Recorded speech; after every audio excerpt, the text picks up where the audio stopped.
The Galactic Council, an ancient assembly of species from across the stars, had ruled the galaxy for millennia. Their wisdom and power had maintained peace, though not always fairly, and their laws were strict. Humanity, a relatively new species to the interstellar stage, had recently risen to prominence, both admired and feared for their rapid technological advances and fierce independence. The Council had tolerated them for a while.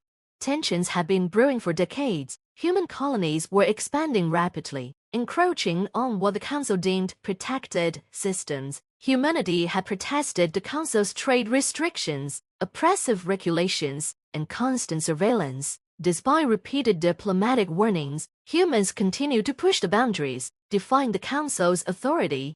Finally, the Galactic Council had enough. They issued an ultimatum. Cease your expansion immediately, dismantle your military forces, submit to the authority of the Council or face annihilation. The message was delivered to Earth in a broadcast that spanned every known communication channel. The Council believed that the humans, outnumbered and outgunned, would fall in line. After all, the Council's combined fleets outmatched humanity's forces 10-1, and no species had ever dared to challenge their supremacy. But they had underestimated humanity. Earth Terran High Command. In the heart of Earth's military complex, deep beneath the surface, the leaders of humanity gathered to discuss the ultimatum. Generals, scientists, political leaders, and fleet commanders all sat Saturday in silence as the broadcast ended. Admiral Sarah Corey stood at the head of the room, her eyes hardened with resolve. They think they can't scare us into submission, she said, her voice cutting through the tension. They believe we're weak, that we'll bow down like the other species have. They have no idea what we've been preparing. President Elena Mercer leaned forward, her fingers drumming lightly on the polished table. The Council is vast, but it's fractured. Different species with different agendas. They're not a united front like we are. If we strike now, we can't disrupt their entire operation. General Marcus Grant nodded, his grizzled face set in a grim expression. We've been building our fleet in secret for this very moment. The Terran fleet is ready. If they want a war, we'll give them one they won't forget. For years, humanity had anticipated this moment, knowing that diplomacy with the Council was growing increasingly futile. Earth had quietly mobilized its resources, constructing a fleet of warships unlike anything the galaxy had ever seen. The Terran fleet was a force to be reckoned with, sleek, heavily armed, and built with cutting-edge technology that surpassed even the Council's most advanced ships. We hit them where it hurts, Chorus said. They're not expecting resistance, let alone a full-scale counterattack. If we move swiftly, we can neutralize their fleets before they can muster a defense. President Mercer glanced around the room, meeting the eyes of each leader. This is our moment. Humanity will no longer be the underdog. We will fight for our place in this galaxy on our terms. With a unanimous nod, the order was given. Launch the Terran fleet. Galactic Council Headquarters Primus Station.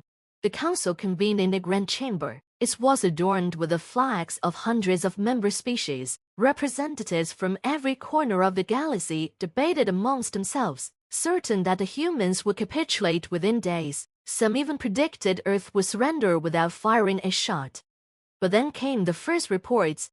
A human fleet had jumped into Council-controlled space, bypassing the outer defense lines with frightening precision. The Council's fleets stationed near the human territories had been ambushed, their ships overwhelmed by the advanced Terran warships. Entire battalions were wiped out before they could even call for reinforcements.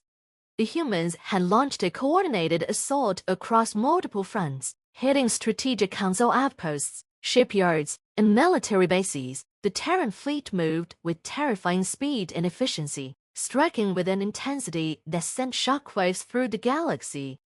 On the Council floor, panic erupted. How is this possible? One alien representative shouted. Their technology was supposed to be decades behind ours. It seems we've gravely underestimated them, muttered an elder counselor, his multiple eyes narrowing in disbelief. We must respond immediately, mobilize every available fleet. But it was too late. The Battle of Epsilon Prime. The first major clash between the Terran fleet and the Galactic Council's combined armada took place at Epsilon Prime, a key system in the Council's territory. The Council's forces, a vast coalition of ships from dozens of species, formed an imposing wall in space, bristling with weapons and shields.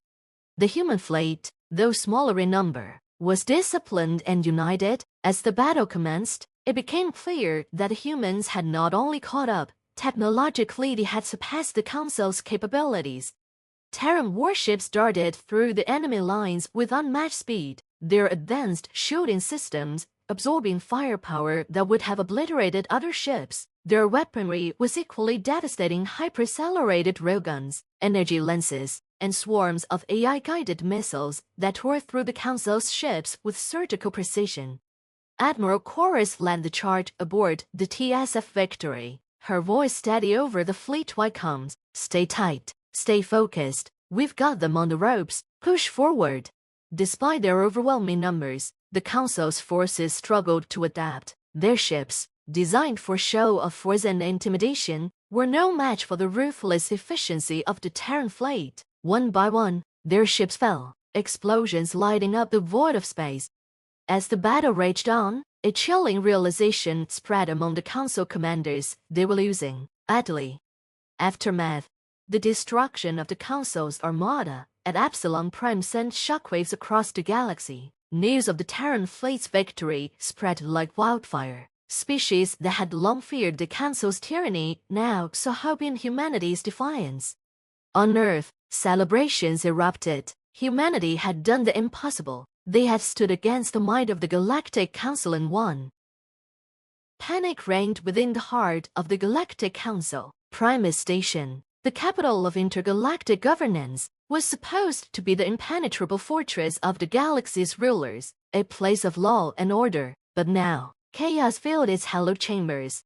Messages of defeat poured in from across the galaxy, painting a grim picture: entire fleets wiped out, strategic assets obliterated. The humans, once considered a minor threat, had become an unstoppable force. The Council's combined might was no longer a certainty of victory, and fear had begun to take root.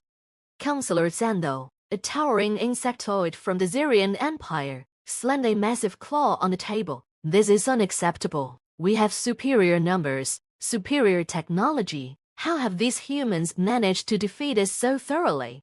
A hush fell over the room as Councillor Varn, the representative of the Varan Dominion and one of the more strategic minds in the Council, raised a single hand to quiet the outbursts. His species, resembling sixth-then reptiles with analytical, cold intellects, had long served as the Council's military tacticians. "We underestimated their capacity for innovation and war," Varn said, his voice measured but tense. "The humans adapted. They used our overconfidence against us. They're not like other species. They're unpredictable, resourceful, and above all, driven by something we failed to account for." Councillor Zando's mandibles clicked in frustration. "And what is that?" Varn's yellow eyes narrowed, his voice dropping to a near hiss. "Survival." The chamber fell into an uneasy silence. They had indeed underestimated humanity's resolve to survive and thrive, no matter the odds. Now, they were paying the price. "Enough," a deep, resonant voice called from the far end of the chamber. It belonged to Supreme Chancellor Narish, a massive, multi-limbed being who led the Council with an iron grip. His species, the Motari, were among the galaxy's oldest, and Narish's authority had never been questioned until now. "We must regroup, mobilize the full might of the Council, and crush this Terran rebellion before it spreads," Narish said, his voice broken no dissent. "Send word to every member race. They are to contribute ships and resources immediately. This is no longer a dispute, it is a war for the future of the galaxy." "But Chancellor," Councillor Varn interjected, "the humans have already won critical victories. If we charge in blindly, they will continue to outmaneuver us." "We will not charge in blindly," Narish growled. "We'll bring them to their knees by any means necessary." Earth Terran High Command. In the war room of Terran High Command, the atmosphere was electric with anticipation. The first wave of the war had gone better than anyone could have hoped. Victory at Axelon Prime was a major blow to the Galactic Council, and humanity now stood on the precipice of becoming a major power in the galaxy. Admiral Chorus stood before a holographic display, her face illuminated by the tactical readout. Around her, officers and commanders waited for her next move. "Intel from our scouts shows the Council is regrouping," she said, her voice calm and steady. "They're calling for full mobilization of their forces, but they're in disarray. We've shattered their confidence, and now they're scrambling to protect their core worlds." General Grant stepped forward, his gruff voice filled with confidence. "They'll throw everything they have at us. We need to hit them hard before they can organize a proper counteroffensive." "Exactly," Chorus agreed. "We can't let them consolidate their forces. We need to stay on the offensive and strike their leadership. If we can't disrupt their chain of command, we can't force them into a position where they have no choice but to negotiate their surrender." President Mercer, who had been quietly observing the exchange, finally spoke up. "The galaxy is watching us. If we defeat the Council here, we don't just win a war-changed the balance of power across the entire galaxy, but if we overextend, we risk losing everything." Chorus nodded. "We've analyzed the Council's vulnerabilities. Their fleets are powerful, but they rely heavily on central coordination. If we can strike key command centers, like Primus Station, we can throw their entire war machine into chaos." Primus Station. General Grant raised an eyebrow. "That's the heart of their empire." "It's also their biggest weakness," Chorus replied. "If we take Primus, we break the back of the Council. They'll be forced to sue for peace on our terms." President Mercer stood. "Then that's our objective. The Council gave us an ultimatum. Now it's time we give them one. The invasion of Primus Station." The plan was daring, some might even say suicidal. Primus Station, the heart of the Galactic Council's operations, was a fortress world surrounded by the most advanced defense systems in the galaxy. It was protected by entire fleets and thousands of orbital platforms, each bristling with weapons. No one had ever dared attack it directly. But the humans were not deterred. The Terran fleet, bolstered by its recent victories, was ready for the final phase of the campaign. Hundreds of warships, sleek and deadly, emerged from hyperspace near the outskirts of the Primus system. At their head was the TSF Victory, Admiral Chorus' flagship. The battle was fierce and immediate. Council ships rushed to defend their capital, but the humans fought with precision and overwhelming firepower. Terran vessels cut through the enemy ranks, using advanced cloaking and electronic warfare to disrupt the Council's coordination. The chaos that followed left Council ships vulnerable to devastating attacks. As the Terran fleet pressed forward, the defenders of Primus Station were overwhelmed. Explosions lit up the void of space as human warships tore through the once impenetrable defenses. For every human ship destroyed, 3 more Council vessels fell. Inside the station, the Council's leadership watched in horror as the battle unfolded. The impregnable walls of their empire were collapsing, and they were powerless to stop it. Council Chambers Primus Station. Supreme Chancellor Nara stood at the center of the Council chamber, his eyes wide with disbelief. The unthinkable had happened. Humans had breached the system and were bearing down on Primus Station itself.